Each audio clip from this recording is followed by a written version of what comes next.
Ministro do Supremo Alexandre de Moraes pede explicações ao presidente Jair Bolsonaro sobre declarações referentes a queimadas na Amazônia.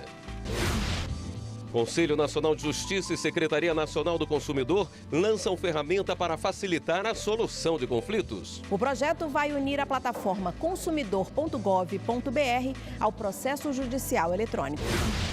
Além de ajudar a salvar vidas, saiba quais os benefícios para a pessoa que doa sangue.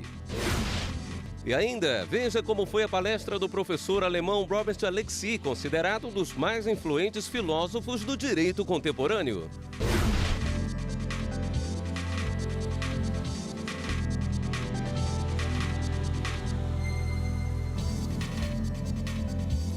Olá, boa noite. O ministro Alexandre de Moraes, do Supremo Tribunal Federal, notificou o presidente Jair Bolsonaro para que ele esclareça declarações sobre o aumento de queimadas na floresta amazônica. Repórter Carla Lucina tem os detalhes dessa notificação. Oi, Carla. Boa noite. Oi, William. Muito boa noite para você. Boa noite a todos que nos acompanham aqui no Jornal da Justiça. E é exatamente isso. E olha só, o ministro Alexandre de Moraes, ele é relator de uma ação que foi apresentada aqui ao Supremo Tribunal Federal pela Associação Civil Terra Alternativa Terra Azul. Nessa ação, a entidade pede que o presidente Jair Bolsonaro explique uma declaração que ele deu durante uma entrevista de que o aumento no número de queimadas na região amazônica estaria aí associado a ações criminosas de organizações não governamentais. E ainda nessa ação, eles pedem que o presidente Jair Bolsonaro apresente provas concretas de que as ONGs que tiveram aí repasses de verbas suspensos ou reduzidos tiveram aí participação ativa nesses incêndios. E olha só, o ministro Alexandre de Moraes explicou que essa notificação é um procedimento comum e faz parte aí da tramitação do processo. Bom, essas são as informações e agora segue com você, William. Obrigado, Carla. Resolver conflitos de maneira ágil e garantir os direitos do consumidor sem necessidade de uma ação judicial. Esse é o objetivo do projeto lançado hoje pelo Conselho Nacional de Justiça e pela Secretaria Nacional do Consumidor. A iniciativa foi apresentada durante evento no Supremo Tribunal Federal. A ideia do projeto é diminuir os casos de judicialização em conflitos entre empresas e consumidores. Para isso, duas plataformas que já existem vão ser integradas: consumidor.gov.br do Ministério da Justiça e o PJE, Processo Judicial Eletrônico do CNJ. Na prática, quando uma pessoa entrar com uma ação contra uma das empresas cadastradas na plataforma, ela pode optar por tentar um acordo online. Isso não vai interferir no andamento do processo judicial. Durante o lançamento, o presidente do Conselho Nacional de Justiça e do Supremo Tribunal Federal, ministro Dias Toffoli, ressaltou a importância da iniciativa no momento em que o mundo virtual é uma realidade. Tudo isso por meio de ferramentas disponibilizadas na internet, acessível a todos os cidadãos nos smartphones, tablets ou computador. Uma abordagem rápida, eficiente e gratuita de resolução de conflitos, sem ter sequer de sair de casa ou se dirigir a um tribunal. Nós temos que nos acostumar cada vez mais com a ideia de que a justiça não é um prédio, a justiça não é um edifício. A justiça não é um local. A justiça é um serviço. Inicialmente, a integração vai funcionar nos casos relacionados a bancos, a tramitar no Tribunal de Justiça do Distrito Federal e Territórios e no Tribunal Regional Federal da Primeira Região, com sede em Brasília. Mas a ideia é expandir o serviço. A gente vai até o fim do ano expandindo para outros tribunais e também para outros setores econômicos. Nosso objetivo é chegar no final do ano que vem 100% integrado. Como é que o senhor explica essa rapidez, por exemplo, resolver um conflito em 7 dias? Porque você tira um intermediário, você permite que o consumidor converse direto com a empresa. Então, isso facilita e a empresa é obrigada a responder em até 10 dias. Então, você tem o meio digital, o contato direto, isso agiliza, sem dúvida. A nossa ideia é dar mais uma porta para os autores das ações eles se buscarem a solução dos seus conflitos. Eu acho que essa que é a grande ideia, não é desafogar a justiça, é tentar a solução por meio de métodos autocompositivos. Gestores do Supremo Tribunal Federal se reuniram hoje para uma capacitação sobre planejamento estratégico. O objetivo é organizar planos e metas de trabalho até 2025. No encontro, os servidores puderam conhecer o método Delphi, que nada mais é que resolver problemas a partir de discussões no próprio ambiente de trabalho. A experiência veio de Belém do Pará, do Tribunal Regional do Trabalho da 8ª Região. O método foi implementado pelo desembargador José de Alencar, que compartilhou bons resultados com gestores do STF. O modelo que nós usamos é baseado em um cone de futuro, onde nós não temos mais o controle do passado que já se foi, não temos o controle do futuro, e a única possibilidade de mover o cone de futuro é agora no presente, aqui e agora. O workshop faz parte de um ciclo de palestras organizadas pelo Supremo Tribunal Federal para desenvolver planejamento para os próximos 5 anos. O objetivo é traçar metas de trabalho que vão ser cumpridas entre 2021 e 2025. Um plano de todos envolve, necessariamente a participação de todos, só assim a gente vai conseguir ter condições de realmente trabalhar um planejamento estratégico a médio prazo, 2021 a 2025, com a participação de todos nós, de todo o tribunal, mas também da sociedade. O empresário Marcelo Odebrecht prestou novo depoimento à Justiça Federal em Brasília, dessa vez em processo da Operação Janus. A ação penal julga se o ex-presidente Lula atuou junto ao BNDES para financiar obras da Odebrecht em Angola. Segundo o Ministério Público Federal, em troca disso, Lula teria sido pago para fazer palestras em países que a empreiteira tinha negócios. No depoimento, Marcelo não relacionou as palestras ao pagamento de propina. De acordo com o empresário, existia interesse legítimo para contratar o ex-presidente como parte da estratégia de relações públicas da empresa. Além disso, segundo ele, o pai de Marcelo Odebrecht, Emílio Odebrecht, tinha a intenção de ajudar o Instituto Lula e negociou as palestras com o ex-presidente. A seguir, vamos mostrar quais os direitos da pessoa que faz doação de sangue. A lei trabalhista garante uma folga a cada 12 meses para quem doa e alguns estados e municípios garantem benefícios como meia entrada em eventos culturais e isenção em matrículas de concursos públicos.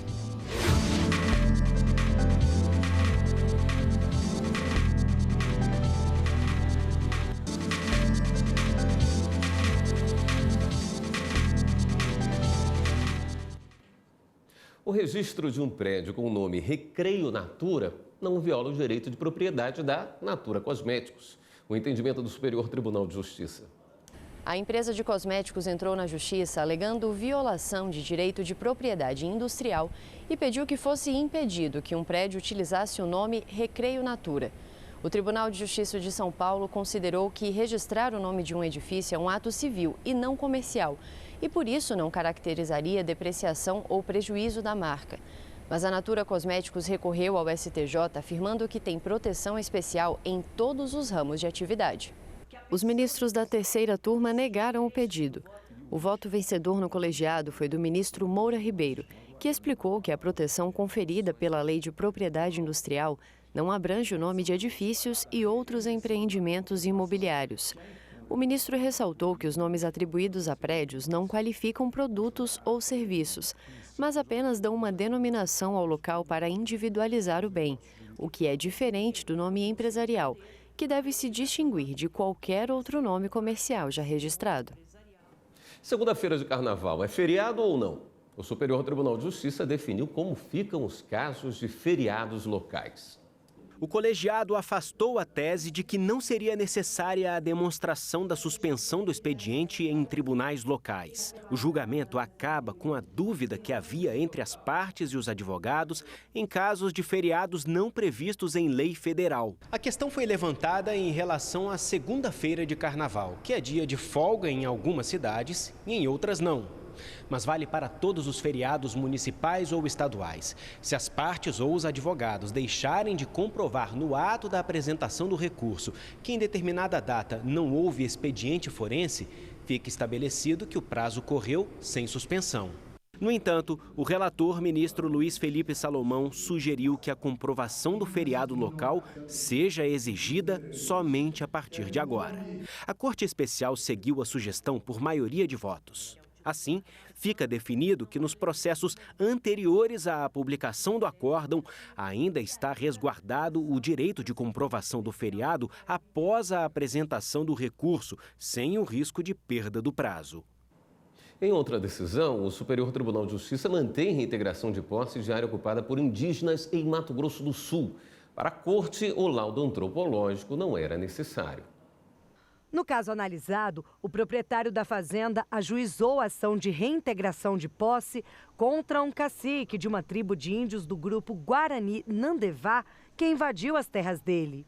A fazenda Remanso Guaçu, localizada em Mato Grosso do Sul, foi ocupada em 2004. Em primeira instância, o pedido de reintegração foi aceito, já que o fazendeiro comprovou a propriedade do terreno e os indígenas não poderiam reivindicá-las. O Tribunal Regional Federal da Terceira Região também entendeu que o fazendeiro é dono das terras desde 1977.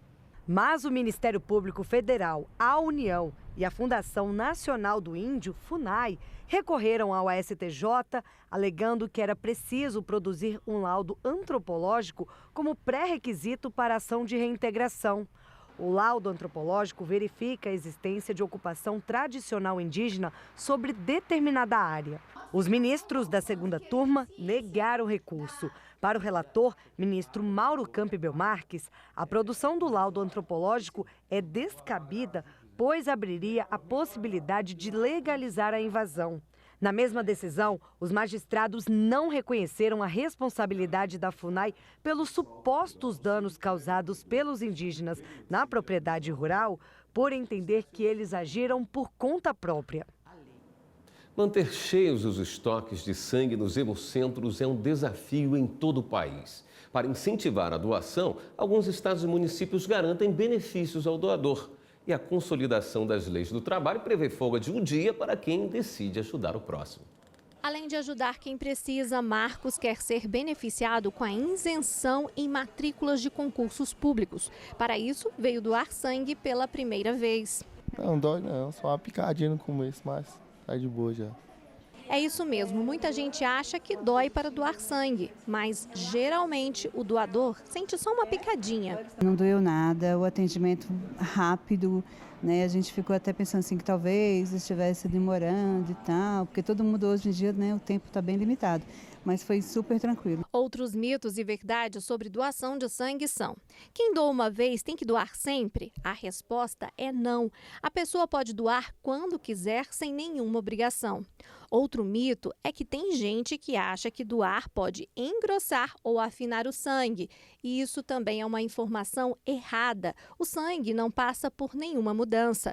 E algumas pessoas acham que podem engordar ou emagrecer, o que também não é verdade. No organismo de quem doa, não acontece nenhuma alteração física. Depois de saber de tudo isso, Daiane perdeu o medo de ser doadora. Primeira vez que eu tô doando, né? Eu pesquisei um pouco, né, a respeito da doação de sangue, a questão de medula óssea, né? Aí eu aderi também à campanha, né, praticamente de ajudar o próximo, né? Que eu também posso precisar. Mas para ser doador, é preciso ter idade acima de 16 anos, pesar mais de 50 quilos e estar saudável, além de passar por uma triagem. É muito importante que o doador seja sincero nas suas respostas, né? Justamente porque essa triagem clínica, o que a gente procura é fazer com que aquele sangue que vai ser coletado seja o mais seguro possível. Então, se o doador teve algum comportamento que põe em risco a segurança daquele sangue para outra pessoa, ele precisa ser vetado ali. Pode ser que não tenha nenhum problema, mas a gente está diminuindo riscos. O doador ainda tem alguns benefícios. A lei trabalhista garante uma folga a cada 12 meses para quem doa e alguns estados e municípios garantem benefícios como meia entrada em eventos culturais e isenção em matrículas de concursos públicos. Ambas as legislações possibilitam que as pessoas não se preocupem em faltar um dia de trabalho e isso, obviamente, é um grande estímulo para que a gente possa ter cada vez mais conscientizada a população da importância desse tipo de doação. E você vai ver em instantes como foi a palestra do professor alemão Robert Alexy, considerado um dos mais influentes filósofos do direito contemporâneo. O professor também falou sobre direitos sociais, democracia e a importância da racionalidade.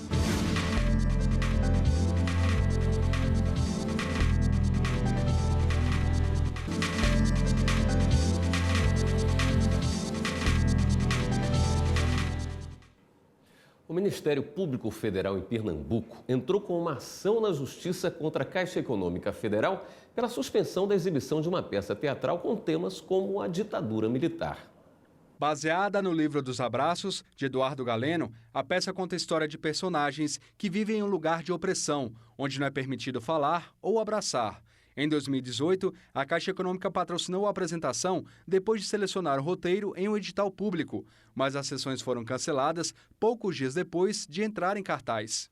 Questionada, a Caixa informou que a peça foi cancelada por descumprimento contratual, porque os atores estavam interagindo com a plateia, emitindo comentários. Mas para os organizadores e para o Ministério Público Federal, o que aconteceu foi censura. Por isso, o MPF entrou com uma ação na Justiça, pedindo que o espetáculo volte a ser exibido. Além disso, quer que o banco seja condenado a pagar indenização por danos morais e que invista o valor em campanhas de conscientização do direito à liberdade artística e de expressão. No processo, o Ministério Público Federal reforça que o direito à liberdade de expressão é garantido pela Declaração Universal dos Direitos Humanos. Os procuradores da República responsáveis pelo caso afirmam que o comentário em questão não ultrapassa o livre exercício de manifestação de pensamento e crítica. Com isso, a Caixa tirou o livre debate de ideias em torno dos contratos de patrocínio. A Justiça do Rio de Janeiro determinou que a Agência Nacional de Cinema retome edital de projetos LGBT. Vamos voltar a falar com a repórter Carla Lucena, que tem os detalhes dessa decisão. Carla. Foi exatamente isso, William. Vamos então entender um pouquinho deste caso. A Agência Nacional de Cinema, ela lançou em março de 2018 um edital público aí chamando as produtoras para apresentarem obras de audiovisual que seriam exibidas em TVs públicas. E aí esse edital estava transcorrendo quando foi em agosto deste ano, o ministro da Cidadania, o ministro Osmar Terra, lançou uma portaria suspendendo por 180 dias esse edital, podendo aí inclusive ser prorrogado por mais 6 meses. Foi então que o Ministério Público Federal entrou com uma ação contra essa suspensão e hoje então a Justiça Federal do Rio de Janeiro decidiu aí conceder uma liminar, ou seja, uma decisão provisória, voltando com a tramitação deste concurso. A juíza da 11ª Vara Federal, ela argumentou que a demora na conclusão deste edital, que inclusive já estava na fase final, pode trazer graves prejuízos para os cofres públicos, já que ao longo deste um pouco mais de um ano, alguns repasses financeiros de verbas públicas já foram aí repassadas. A juíza também entendeu que os argumentos utilizados pelo Ministério da Cidadania para suspender o edital são irrelevantes e que, inclusive, há indícios de discriminação e também preconceito contra homossexuais e transexuais, já que entre essas obras que estariam aí sendo aprovadas para veiculação, haviam obras ligadas a essa temática. Bom, decisão, então, liminar da Justiça, voltando com a eficácia, voltando, então, com a tramitação deste edital. E agora segue com você, William. Muito bem. Um dos mais influentes filósofos do direito contemporâneo, o professor alemão Robert Alexy, esteve no Tribunal Regional do Trabalho em Goiânia. Na palestra para estudantes, servidores, advogados e magistrados, ele falou sobre a teoria dos direitos fundamentais, pela qual ficou conhecida em todo o mundo. A expectativa era grande para receber o jurista e filósofo alemão Robert Alexy. Afinal, não é todo dia que se pode conhecer pessoalmente o autor de teorias e livros que eles estudam na faculdade e durante a carreira. O professor Robert Alexy é um grande pensador. Então eu tenho certeza que ele nos trará elementos aqui para uma reflexão importante nesse momento atual que o Brasil passa por revisões de tantos conceitos, né, na aplicação do direito e na estrutura do Estado. Milhares de estudos, teses, jurisprudências, Supremo Tribunal nos últimos 20 anos, sempre que tem uma dificuldade grande, recorre ao método de interpretação dele. O alemão criou um método de solução para casos difíceis que chegam à justiça, no qual deve predominar o princípio que fere o outro com menor intensidade. Para quem não é da área do direito, parece ser um assunto complicado, mas vamos simplificar. Pensa numa disputa judicial. De um lado, alguém que defende ter o direito à vida privada e à intimidade. Do outro, a parte alega ter direito à liberdade de expressão e de informação. Temos aí 2 direitos fundamentais que estão em choque. Há uma colisão de princípios. Mas qual deles deve prevalecer? Como que o juiz deve decidir sobre uma situação como essa? O professor explica. Na fórmula do peso usa 3 elementos que vêm a ser a intensidade da interferência, o peso abstrato de cada um dos princípios e, sobretudo, a confiabilidade dessas pressuposições, dessas assunções. Ele diz ainda que, basicamente, a clareza analítica é o resumo dessa ideia, no sentido de que, para que se possa ter razoabilidade, o primeiro passo é ter clareza analítica. A polêmica do aborto também foi analisada à luz da teoria do pesquisador. A questão envolve conflito entre 2 princípios. Ou a mulher perde o direito de escolher sobre o corpo, ou o feto perde o direito à vida. Por meio de uma equação, o jurista chegou à conclusão de que a proibição completa do aborto interfere de forma mais agressiva na vida da mulher e, por isso, o estudo é favorável ao aborto. Na Alemanha, a prática é permitida até a 12ª semana de gestação. O professor também falou sobre direitos sociais, democracia e a importância da racionalidade. Only the decision of the majority counts. Existem democracias que trabalham com puro decisionismo, ou seja, se usa os argumentos somente para chegar à decisão desejada. E ele diz que os argumentos, portanto, não devem ser só de maioria, devem também ter racionalidade. Ou seja, o fato de ser a vontade da maioria nem sempre quer dizer que aquela vontade seja a mais justa. Então há que ter uma atenção com as proteções contra-majoritárias. Para ajudar, um giro na rede para saber as últimas notícias.